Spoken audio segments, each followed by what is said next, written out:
cara kita beragama atau pemahaman kita terhadap agama ini itu harus sesuai dengan pemahaman para sahabat. Karena para sahabatlah yang langsung bertemu dengan baginda Nabi sallallahu alaihi wasallam. Nah, lalu bagaimana kita bisa tahu cara sahabat beragama? Kita bisa melihat dari bagaimana kitab-kitab yang ditulis oleh para imam mazhab ini. Kira-kira begitu, Ustaz. Ya. Kalau sudah kita merujuk pada imam mazhab, ya, insya Allah itu pasti nyambung kepada Rasulullah SAW. Yang bermasalah itu adalah ketika orang beragama tidak menggunakan mazhab tadi. Misalnya apa? Moderasi beragama itu, Pak. Itu kan mereka mengatasnamakan Islam, pasti nggak nyambung itu. Nggak ada imam mazhab yang berkomentar tentang moderasi beragama, dulu nggak ada kan gitu kan.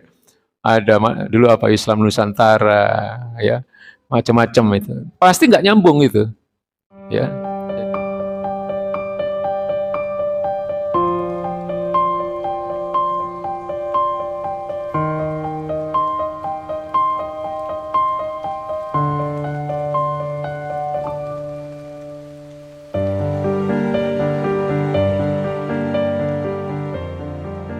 Ijtihad itu adalah upaya dari para ulama-ulama mujtahid, ulama-ulama yang mempunyai kapasitas keilmuan yang mumpuni, ya, untuk memutuskan hukum atas suatu fakta.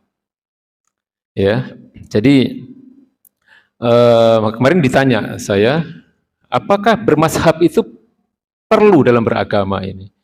Ya, jadi para imam mazhab itulah para ulama mujtahid, Pak. Ya, kalau nggak ada ulama-ulama mazhab itu kita nggak tahu hukum sholat 5 waktu itu wajib misalnya. Ya, kita nggak tahu hukum-hukum yang sekarang kita kenal ini itu didokumentasikan oleh para imam mazhab ini. Jadi kalau ditanyakan apakah kita harus bermazhab, ya harus bermazhab. Karena dalam beragama ini, jadi sebelumnya mungkin saya harus sampaikan perbedaan antara manhaj dengan mazhab. Ya, ada istilah manhaj, ada istilah mazhab. Kira-kira pernah dengar ya ini ya? Saya ingin menyampaikan bedanya. Manhaj itu artinya metode, thoriqoh, ya, cara kita beragama, jalan kita beragama. Jadi manhaj itu sering diistilahkan at-thoriqul wadih. Jadi jalan yang jelas. Jadi jalan yang jelas. Cara kita dalam beragama itu ya harus sebagaimana yang dicontohkan oleh Rasulullah SAW, kan begitu, Pak? Ya, maka bermazhab itu adalah bagian dari bermanhaj, itu Ustaz. Bermazhab itu bagian dari bagaimana kita beragama, cara kita beragama. Ya, karena kalau kita beragama, kemudian kita mengatakan bahwa kita berpegang teguh kepada Quran dan Sunnah, itu bagaimana kalau tidak dari para imam mazhab tadi? Ya kan? Karena baginda Nabi tidak menulis kitab. Ya, para sahabat juga tidak ada yang menulis kitab, para sahabat tidak ada yang mendokumentasikan bagaimana Nabi beribadah, misalnya, ya kan? Nah, lalu generasi yang awal yang menulis atau merangkum atau memformulakan, ya, hukum-hukum tadi, inilah para imam mazhab. Ya, para sahabat itu nggak ada yang nulis kitab, Pak, karena masa-masa sahabat, masa-masa khulafaur rasyidin, mereka sibuk membukukan Quran. Ya, mereka sibuk untuk mengkodifikasi Al-Quran. Ya kan, zaman Abu Bakar, zaman Umar, kemudian zaman Utsman baru selesai itu mengkodifikasi atau membukukan Al-Quran. Ya, lalu kemudian setelah era sahabat ini ada era tabi'in, dan era tabi'in inilah mulai, Pak. Ya, mulai kemudian untuk kepentingan generasi berikutnya mereka kemudian menulis kitab-kitab yang hingga hari ini bisa kita lihat. Ya, nah dari situlah kemudian kita mengambil ilmu-ilmu agama ini. Ya, jadi kalau kita lihat sejarah dari keempat imam mazhab ini, yang paling tua itu adalah Imam Hanafi. Jadi Imam Hanafi ini nama aslinya Nu'man bin Sabit. Jadi beliau lahir pada tahun ke-80 Hijriah. Berarti beliau generasi tabi'in. Ya, jadi beliau berguru langsung kepada para sahabat. Tapi beliau tidak bertemu dengan Nabi. Ya, beliau wafat tahun 150 Hijriah. Jadi dari tahun 80 sampai 150 berarti usia beliau sekitar 70 tahun. Mulai penulisan kitab fikih, Pak. Imam Hanafi itu mempunyai karya kitab fikih yang berjudul Al-Fiqhul Akbar. Ya. Sepertinya ini kitab fikih pertama dalam sejarah Islam. Ya, jadi beliau berguru langsung kepada para sahabat. Kemudian imam berikutnya, ya generasi berikutnya setelah Imam Hanafi adalah Imam Malik, ya Malik bin Anas. Ini nggak ada hubungannya dengan Anas bin Malik. Kalau Anas bin Malik itu sahabat. Malik bin Anas ini adalah seorang ulama besar yang setelah eranya Abu Hanifah, ya Imam Hanafi tadi. Beliau lahir tahun 93 Hijriah. Ya, wafat tahun 179. Ya, beliau meninggalkan satu kitab yang berjudul Al-Muwatta. Nah, Al-Muwatta ini kitab yang sangat fenomenal, Pak. Ya, jadi kitab hadis pertama mungkin ini. Jadi kumpulan hadis yang beliau hafal, yang kumpulan hadis yang beliau teliti, dan berikut ijtihad beliau. Ya, ini Malik bin Anas. Ya. Lalu kemudian berikutnya, ya ada Imam Syafi'i. Nah, Imam Syafi'i ini lahir tahun 150. Jadi beda generasi dengan Imam Hanafi. Kalau Imam Hanafi tadi wafat tahun 150, Imam Syafi'i lahir tahun 150. Ya.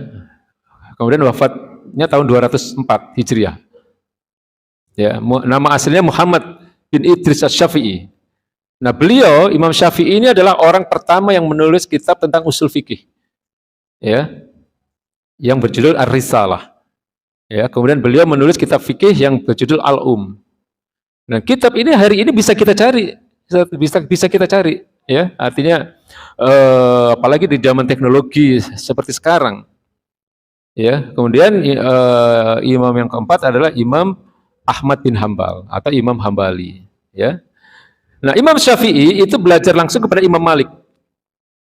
Dan Imam Syafi'i mempunyai murid Imam Ahmad bin Hambal ini. Ya, jadi mereka ini adalah orang-orang yang saling belajar, ya. Jadi Imam Syafi'i ini memang paling beliau belajar dari ketiga imam mazhab yang lain. Beliau belajar dari murid-murid Abu Hanifah atau Imam Hanafi, beliau berguru langsung kepada Imam Malik, dan beliau mempunyai murid namanya Imam Ahmad bin Hambal, ya, sekaligus beliau juga belajar dari muridnya sendiri, ya, Imam Hambali.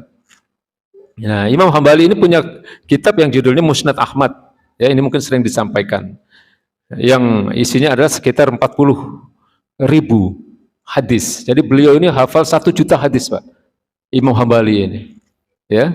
Lalu beliau seleksi ada sekitar 40.000 hadis yang ada di dalam Musnad Ahmad ini. Nah, mereka inilah orang yang memformulakan cara kita beragama. Nah, ketika kita belajar agama kemudian merujuk pada pendapat-pendapat mereka, insya Allah sanadnya langsung kepada Rasulullah, ya kan? Ini karena kita beragama ini kan harus sebagaimana pemahaman para sahabat, ya. Para sahabat adalah orang-orang yang terdekat dengan Rasulullah. Nah, para tabi'in ini, ya, Imam Abu Hanifah, kemudian para imam mazhab yang lain, mereka langsung bertemu dengan para sahabat. Sehingga mereka, ya, terutama Imam Hanafi ini, ya, mereka mengambil ilmu dari para sahabat. Nah, sementara kalau kita hari ini tidak bermazhab, lalu kemudian bagaimana kita bisa memastikan cara kita beragama itu sama dengan apa yang dilakukan oleh para sahabat? Ya, jadi ini penting, Pak. Ya, jadi di antara para imam mazhab ini memang nanti akan ada perbedaan dalam hal-hal yang sifatnya cabang. Tapi dalam hal-hal yang sifatnya prinsip, mereka tidak berbeda. Ya, dari ijtihad mereka, ya, kemudian mereka bisa memastikan, oh, sholat 5 waktu itu wajib, oh, puasa Ramadan itu wajib, ya, haji itu wajib. Nah, lalu kemudian ketika berlanjut kepada hal-hal yang sifatnya cabang, nah ini bisa berbeda mereka. Misalnya kunut nggak kunut, itu mereka bisa berbeda. Ya, kemudian Bismillah di dalam salat Al-Fatihah ada yang dicaharkan, ada yang tidak. Mereka bisa berbeda. Nah, ini namanya persoalan-persoalan cabang, di mana mereka para imam mazhab itu saling menghargai, saling menghormati. Nah, cuman yang penting di sini yang harus kita pahami, Pak, ketika mereka tidak berbeda dalam satu persoalan, maka seharusnya kita, ya, sebagai generasi yang jauh dari mereka, ini ya tunduk kepada apa yang menjadi pendapat mereka. Kan begitu? Banyak sekali hal-hal yang mereka tidak berbeda pendapat. Ya, misalnya dalam hal menerapkan syariat Islam secara kafah, mereka tidak mungkin berbeda pendapat. Tidak mungkin berbeda pendapat. Karena itu dalilnya jelas. Ya. Kemudian mengenai wajibnya seorang wanita berhijab misalnya, tidak mungkin mereka berbeda pendapat. Ya. Tapi dalam hal-hal cabang kita bisa berbeda pendapat, ya. Tergantung bagaimana ijtihad mereka. Ya, misalnya apa? Cara berwudu bisa berbeda. Cara berwudu bisa berbeda. Ya, pendapat tentang persentuhan kulit antara laki dengan wanita bisa berbeda pendapat mereka.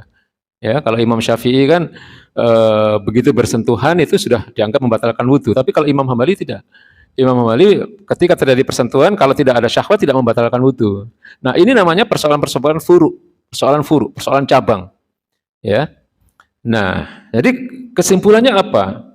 Ya, bagaimanapun ya kita memang harus terus belajar.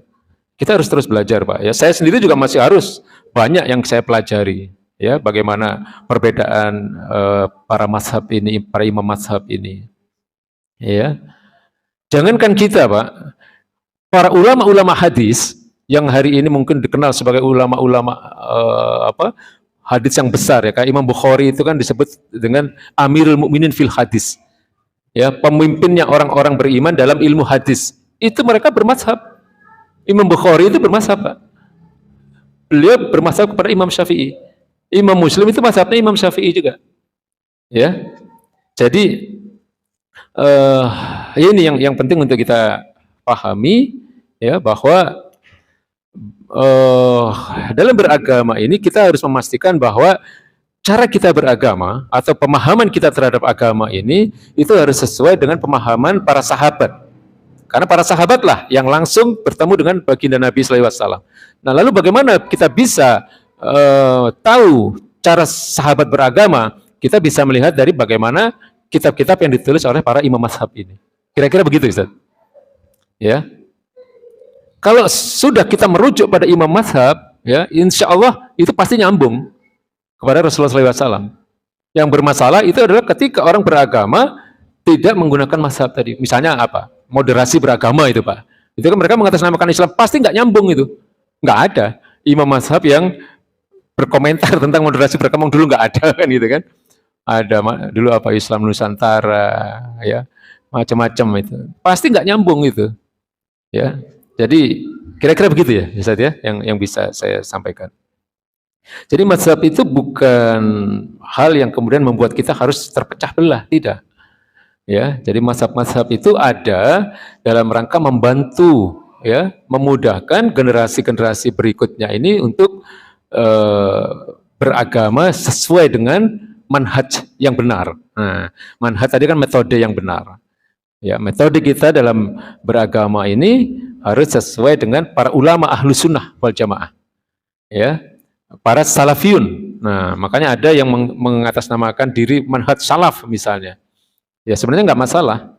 Ya, asal benar-benar sesuai dengan salafiyun. Nah, salafiyun itu apa?